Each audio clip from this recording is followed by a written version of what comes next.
Hi beautiful people, welcome back to my YouTube channel. This is me guys, Suisan, when you are watching San Non-Stop. तो guys, get I'm back with another amazing video. आज की जो हमारी video है आप लोगों को पता है क्रिसमस था तो मैंने 2 दिन जो है वो बिल्कुल काम नहीं किया, कोई वीडियो नहीं बनाई। मैं बहुत ज्यादा बिजी थी, गेस्ट बहुत ज्यादा हमारे घर आए हुए थे। तो क्या था कि आप सबको पता है पाकिस्तान ने बॉम्बिंग की थी अफगानिस्तान के ऊपर और वहां कुछ 15 या उससे भी ज्यादा लोग जो है वो मारे गए थे। अभी अफगानिस्तान के पीछे जो है वो एक बहुत बड़ा हाथ है, जो है वो इंडिया का भी है, उनका बहुत अच्छे आपस में ताल्लुकात है। तो पाकिस्तान को थोड़ा सा सोच लेना चाहिए था और मतलब इन्होंने बगैर रिजल्ट को सोचे ही उनके ऊपर जो है वो बॉम्बिंग कर दी। अभी जो है ना वो 1 लाख तालिबान जो है वो रेडी है एक लेसन सिखाने के लिए, सबक सिखाने के लिए पाकिस्तानियों को। अभी सारी चीजें, सारी बातें वीडियो के अंदर जाके पता चलेंगे। इसके अंदर हम लोग ये भी देखेंगे अफगानिस्तान के लोगों का रिएक्शन क्या है, पाकिस्तान के लोगों का रिएक्शन क्या है, सारी चीजें, सारी बातें वीडियो के अंदर जाकर पता चलेंगी। लेकिन उससे पहले गाइस लाइक करें, सब्सक्राइब करें, दोस्तों के साथ इस वीडियो को शेयर करें। बिना टाइम को गवाए वीडियो की तरफ चलते हैं। नाज़रीन, पाकिस्तान इस वक्त तारीख के बदतरीन दौर से गुजर है। आज पाकिस्तान ने जो है अफगानिस्तान के ऊपर एयर स्ट्राइक की है और कहा कि टीटीपी यहाँ पर मौजूद है। क्या हम दहशतगर्दी की नई जो उठती लहर उसको जड़ से उखाड़ फेंकेंगे? हमले के बाद अफगानिस्तान के रक्षा मंत्रालय ने पाकिस्तान को चेतावनी जारी की और कहा या मुल्क को मजीद दलदल में कि इस तरह की एक तरफा कार्रवाई किसी समस्या का हल नहीं। अफगानिस्तान अपने क्षेत्र को सुरक्षित रखने के लिए इस हमले का जवाब देने का अधिकार रखता है। पाकिस्तान को ये नहीं सोचना चाहिए कि इस तरह के हमलों का जवाब नहीं दिया जाएगा। वाह भाई वाह। अफगानिस्तान टीटीपी को सपोर्ट करता है, टीटीपी पाकिस्तानी आर्मी को टारगेट करती है, दहशतगर्दी यहाँ पर करती है। पाकिस्तान ने जो एयर स्ट्राइक, आज वही तालिबान जो है वो आपके बजाय भारत के ज्यादा करीब हैं और बल्कि ये वही तालिबान हैं कि जिन्होंने कहा था कि कतर दोहा डायलॉग के अंदर हमें पाकिस्तान पे एतमाद नहीं है। हमारे बड़े ये कहते हैं, जिन बड़ों का आपने नाम लिया, वो कहते हैं कि अफगानिस्तान से दहशतगर्द आते हैं और पाकिस्तान में अटैक करते हैं। इस वजह से हमने वहाँ पे जो है वो एयर स्ट्राइक की है, वहाँ पे मिसाइल फेंके हैं और इस वजह से हमने ये एक्शन लिया है। बेसिकली मैं जो है ना खुद बॉर्डर के एरिया की बॉर्डर एरिया से हूँ। ठीक है, बॉर्डर इतने सील है ना, इतना अफगानिस्तान और पाकिस्तान का जो बॉर्डर है मैं उससे लाके इतना सील है कि वहाँ जो है ना आगे पीछे परिंदे भी नहीं जा सकते। ठीक हो गया। कैसे दहशतगर्द आते हैं? कैसे पॉसिबल है? कैसे पॉसिबल? बच्चे भी हैं जिसमें औरतें भी हैं, वो भी उनके मारे जाने की खबर आ रही है। और उनके जो स्पोक पर्सन है ज़बीउल्लाह मुजाहिद, उन्होंने कहा कि पाकिस्तान को कॉन्सिक्वेंसेस भुगतने पड़ेंगे जो हमारे मुल्क में आके उन्होंने एयर स्ट्राइक्स की है। और कहा कि हमारी तो स्ट्रगल फ्रीडम के लिए, सुपर पावर्स के लिए इतनी लंबी रही, तो हम तो इसका बदला ज़रूर लेंगे। आप पख्तून फैमिली से हैं, क्या कहेंगे इस पे? मैं एज आ पख्तून ये कहना चाहता हूँ कि पाकिस्तान मतलब ये टीटीपी जो है हम हमारे उससे जो देखा जाए टीटीपी वैसे पाकिस्तान अफगानिस्तान सपोर्ट नहीं करती, टीटीपी को पाकिस्तान सपोर्ट करता है। सबसे पहले बात यह है कि टीटीपी खुद पाकिस्तान की ही है। सब मतलब ये सबको पता है, आज नॉर्मल है, आज लाहौर को भी पता है, इस्लामाबाद को भी पता है कि मतलब ये जो दहशतगर्दियाँ होती है, जो भी होती है, ये कौन करता है। ठीक हो गया। ये सब कुछ फौज का है, मतलब इन सब चीज़ों में फौज का ही आता है। तो ये तो सबको ज़ाहिर आज जो वाक़या हुआ है इस पे मैं इस वाक़े की शदीद मज़म्मत करता हूँ। ये बहुत गलत हुआ है। और बात रही मतलब पाकिस्तान और अफगानिस्तान की, तो अफगानिस्तान को सबसे ज़्यादा गर्क पाकिस्तान ने ही किया है। अच्छा। मतलब जहाँ पे भी देखो, किसी भी प्लेटफॉर्म पे देखो, पाकिस्तान ने अफगानिस्तान को गर्क ही किया है। मतलब बर्बादी, गर्क मतलब बर्बादी। हाँ, अच्छा। बर्बादी किया है पाकिस्तान ने। जो सूरत हाल बॉर्डर्स पे बनी हुई ये सिर्फ जी साजिद साहब, अब मुझे ये बताइए कि ये अफगानिस्तान और पाकिस्तान का क्या स्टार्ट हो गया है? क्या ये जो बात कही जा रही थी कि 2025 में एक वॉर फ्रंट ओपन होगा, तो वो तो हम जिस तरफ देख रहे थे उसके बजाय ये पाकिस्तान में नजर आ रहा है।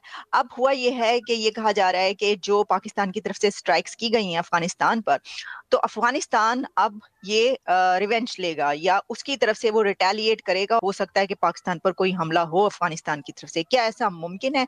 और आप इसको कैसे देख रहे हैं कि क्या अब ये दोनों कंट्रीज एक ऐसे एज पर पहुंच चुकी हैं जहां से वापसी मुमकिन नहीं? देखें, इस पे मैं 2 एंगल बताने की कोशिश करूंगा। जब मैं इस टॉपिक पे अपनी रिसर्च कर रहा था, 2 मुख्तलिफ किस्म के, completely opposite from each other 2 angle जो सामने आए हैं, दोनों के अंदर जान नजर आती है। एक तो ये बताना चाहूंगा कि दिसंबर के अंदर जो हमारा बॉर्डर एरिया है वहां सबसे ज्यादा अमवात हुई हैं with in the terrorist attack बहुत हो गया 2024 में। 2023 के अगर उसको कंपैरिजन किया जाए तो ऑलमोस्ट डबल अटैक हुए हैं 2024 में। लोग भी काफी मारे जा चुके हैं। दिसंबर के अंदर बहुत ज्यादा लोग मारे गए हैं टेररिज्म में, और बिलखसूस उसमें अगर देखा जाए हमारी सिक्योरिटी इदारों के ज्यादा लोग मारे गए हैं। लेकिन क्वेश्चन इसमें से ये आता है आलिया, अब पाकिस्तान के पास चॉइस भी क्या है, इससे आगे कहां तक वो जाए। बल्कि लेट है मेरे ख्याल में।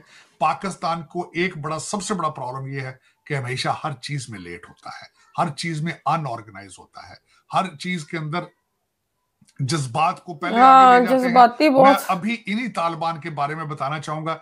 इमरान खान साहब ने कहा था कि इन्होंने गुलामी की शैकल्स तोड़ दी है।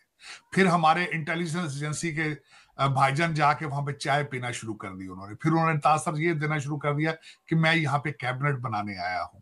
फिर ये तासर दिया गया कि ये अच्छे तालिबान हैं, अब ये तालिबान आएंगे तो यहाँ पे कोई दूसरी फॉरेन जो एजेंसी यहाँ हमारे खिलाफ ताने बाने नहीं बना सकेगी। लेकिन हम बहुत जल्दी कर देते हैं। आज वही तालिबान जो है वो आपके बजाय भारत के ज्यादा करीब हैं, और बल्कि ये वही तालिबान हैं कि जिन्होंने कहा था कि कतर दोहा डायलॉग के अंदर हमें पाकिस्तान पे एतमाद नहीं है, हम नहीं चाहते कि पाकिस्तान दोहा एग्रीमेंट में वहां बैठ के हमारी सालसियां हमें रिप्रेजेंट करे। तो दर हकीकत ये हमारी अपनी गलतियां हैं। हमारे अंदर में सीरियसनेस नहीं होती, मैनेज नहीं कर पाते। आज जिसकी मिसाल ये है कि इमरान खान साहब जो 25 लोगों को जो फौजी अदालतों ने, मैं डिरेल तो नहीं करना चाहता लेकिन उसी के साथ अटैच करना चाहूंगा, 25 लोगों को जिनको सजाएं दी गई है ना, यूरोपियन यूनियन, यूके, अमेरिका, सब ने उसको क्रिटिसाइज किया है, दिल खोल के किया है उन्होंने। लेकिन हमारे क्योंकि हम गूंगे हैं, हम लेट हैं। डॉक्टर जयशंकर यहाँ पर मौजूद है। 6 days लॉन्ग विजिट। सर, क्या आप इतने लंबे एक विजिट पर उनका पहुंचना, जबकि अभी पता है कि डोनाल्ड ट्रंप साहब की वोट टेकिंग सेरेमनी होती है, एक हुकूमत जा रही है, नेक्स्ट गवर्नमेंट आ रही है, इस दौरान क्या आप देखते हैं कि एक क्रूशल टाइम है और ये बहुत ही सिग्निफिकेंट टाइम में वो पहुंचे हैं? बिल्कुल। देखिए, उसमें डॉक्टर जयशंकर साहब के रिलेशनशिप ट्रंप एडमिनिस्ट्रेशन के जब वो यहाँ पे थे, बहुत अच्छे ताल्लुकात हैं, रिलेशनशिप बड़े अच्छे हैं। बल्कि आपको पता है मैं वाशिंगटन डीसी के सफारती हलकों में बैठता रहता हूँ आगे पीछे। उनकी बड़ी बड़ी अच्छी मीटिंग्स हो रही हैं। बल्कि वो अपने रिलेशनशिप को दोबारा रीएडजस्ट करने, रीस्टार्ट करने आ रहे हैं। उनका ऑब्जेक्टिव ही ये है आने का कि वो यहाँ पे ट्रंप एडमिनिस्ट्रेशन के अंदर जो है उनके जो पुरानी यारियां दोस्तियां हैं उनको एक्टिव आके करें। और उनको और दूसरा, स्टेट डिपार्टमेंट के अंदर जितना डॉक्टर जयशंकर और भारत का इन्फ्लुएंस है, मैंने तो अपनी आंखों से देखा है। आप हैरान हो जाएंगे कि इस वक्त कितने भारतीय स्टेट डिपार्टमेंट के अंदर हैं और रिमार्केबल। बल्कि मैं तो यहाँ तक है, आपको पता है जो नया इस वक्त डोनाल्ड ट्रंप साहब ने रिसेंट अपॉइंटमेंट की है आर्टिफिशियल इंटेलिजेंस के लिए, उनका जो एडवाइजर और बिटकॉइन के लिए जो एडवाइजर है वो भी भारतीय है। बल्कि खबरों की जीनत बना हुआ है। कुछ लोगों को, कुछ अमेरिकन जो थे वो बेजार थे इस चीज से कि इतनी हाई पोजीशन जो है वो किसी एक भारतीय को दे दी गई है। और फिर उसके बाद उनके बयानात जो वो H1 वीजे के हवाले से थे उनको भी इस वक्त क्रिटिसाइज किया जा रहा है। लेकिन उनके डिफेंस में ना सिर्फ इलॉन मस्क आए हैं उनके डिफेंस में, बल्कि और भी कई जो है उन्होंने उनको डिफेंड किया है।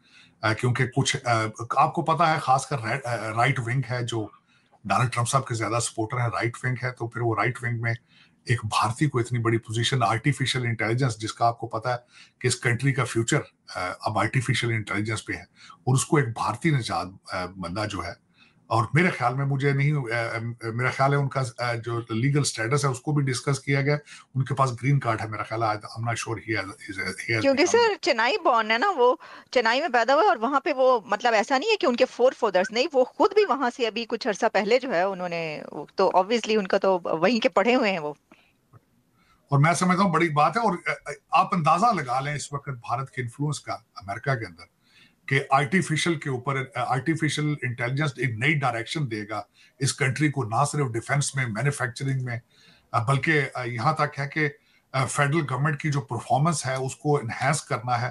तो वो इलॉन मस्क और विवेक रामास्वामी दोनों आर्टिफिशियल इंटेलिजेंस का इस्तेमाल करेंगे। तो इस प्रोजेक्ट के अंदर अगर देखा जाए तो 2 भारतीय और 1 साउथ अफ्रीकन होगा। इलॉन मस्क साउथ अफ्रीकन, वो भी अमेरिका में पैदा नहीं हुए। तो अंदाजा लगा लें कि भारत का इन्फ्लुएंस फ्यूचर के अंदर अमेरिका में कितना होगा। और उन्हीं चीजों को री एनर्जाइज करने के लिए आए हैं डॉक्टर जयशंकर साहब, और मेरे ख्याल में रिलेशनशिप मजीद बेहतर होंगे। पहले भी खैर रिलेशनशिप उनके खराब नहीं है। पिछली एडमिनिस्ट्रेशन जो थी, बाइडन एडमिनिस्ट्रेशन, उनमें कुछ जो लिबरल लोग थे, फार लेफ्ट वाले, वो भारत की तरक्की से खुश नहीं थे और हमेशा सिविल राइट्स और वहां पे माइनॉरिटीज की चीजों को सामने रख के वो क्रिटिसाइज करते थे। लेकिन मेरे ख्याल में वो रिलेशनशिप जो है वो ट्रंप एडमिनिस्ट्रेशन के साथ भारत के बेहतर होंगे। और दूसरा, जब इस वक्त चाइना के ऊपर फोकस किया जाएगा, तो जब चाइना को हमेशा अमेरिका जब भी चाइना पे फोकस करता है तो वो समझता है कि इंडिया इज आवर एलाय और हमारे only option in the region, in the Asia. आपके क्या विचार है इस बारे में, वो कमेंट सेक्शन में जरूर बता देना। आप अपना ख्याल रखना। आज का वीडियो बस इतना ही। जय श्री राम। ओके गाइज, ये सारी हम लोगों ने वीडियो देख ली और मेरे ख्याल से पाकिस्तान को ये जो एक मूव है ना उनकी, वो बहुत भारी पड़ने वाली है। बिकॉज इस टाइम के ऊपर, जिस टाइम पे हम IMF से पैसे ले लेके जो है वो अपना मुल्क चला रहे हैं, इस टाइम के ऊपर जो है वो अफगानिस्तान के ऊपर बॉम्बिंग करना और उसको हल्के हाथों में मतलब समझना कि भाई ये तो एम ही सही है, ठीक है, इसके ऊपर बॉम्बिंग कर देते हैं। इसके पीछे कौन है? लेकिन आप लोगों को नहीं पता इसके पीछे इंडिया है, ठीक है। अफगानिस्तान को बहुत ज्यादा सपोर्ट है। सिर्फ अफगानिस्तान ही नहीं इंडिया को प्यार करता है या उनका बड़ा चाह परवाह करता, भाई इंडिया भी बहुत उनकी चाह परवाह करता है। और इंडिया के पीछे है ट्रंप, ठीक है। इस टाइम जयशंकर जी जो है वो अमेरिका के अंदर बैठे हैं और इस टाइम ट्रंप जो है वो ओथ भी लेने वाले हैं। तो क्या है कि जो हर कोई जो सुपर पावर से लेके जो है वो हर अच्छी कंट्री, पावरफुल कंट्री जो है वो इस टाइम अफगानिस्तान का साथ देगी। हम चाइना को सिर्फ अकेले रख के क्या कर लेंगे? लेकिन मेरे ख्याल से जो है वो इस तरह से पाकिस्तान को बॉम्बिंग वगैरह नहीं करनी चाहिए थी। बच्चे, औरतें, बूढ़े भी उनके अंदर जो है वो मरे हैं। अब अफगानिस्तान वाले कहते हैं कि पाकिस्तान के अंदर ज्यादा टेररिस्ट है और पाकिस्तान वाले जो है वो ये कहते हैं कि अफगानिस्तान से जो है वो ज्यादा टेररिस्ट आते हैं, जिसकी वजह से हमारे मुल्क का जो है वो माहौल खराब होता है। और जहां पे बॉर्डर शेयरिंग होती है, वो लोग भी बता रहे हैं कि इतनी टाइट किस्म की सिक्योरिटी है कि परिंदा भी इधर उधर आ नहीं जा सकता। तो किस तरह से जो है वो वहां से जो है वो टेररिस्ट आते हैं, हमें समझ नहीं आ रही। पाकिस्तान की अवाम से भी अगर देखा जाए तो उन्होंने भी इस चीज को जो है वो कहा है कि ये चीज अच्छी नहीं है, ये चीज ठीक नहीं है। लेकिन अभी पाकिस्तान को जो है वो सबक सीखना पड़ेगा। अभी तालिबान भी तो वही चुप करके नहीं बैठेंगे ना, वो भी कोई एक्शन लेंगे। तो अभी खैबर पख्तून वाले लोग जो है, पठान लोग जितने भी है, वो अफगानिस्तान का साथ दे रहे हैं। तो गाइस, आप लोगों का इस वीडियो के बारे में क्या कहना है? आप लोग भी जरूर बताइएगा कि टेररिस्ट जो है वो अफगानिस्तान से पाकिस्तान में आते हैं या पाकिस्तान से अफगानिस्तान में जाते हैं। जरूर बताइएगा, लाइक करना, सब्सक्राइब करना, दोस्तों के साथ इस वीडियो को शेयर करना। तो चलिए गाइस, मिलते हैं आपको नेक्स्ट वीडियो के अंदर। Bye bye.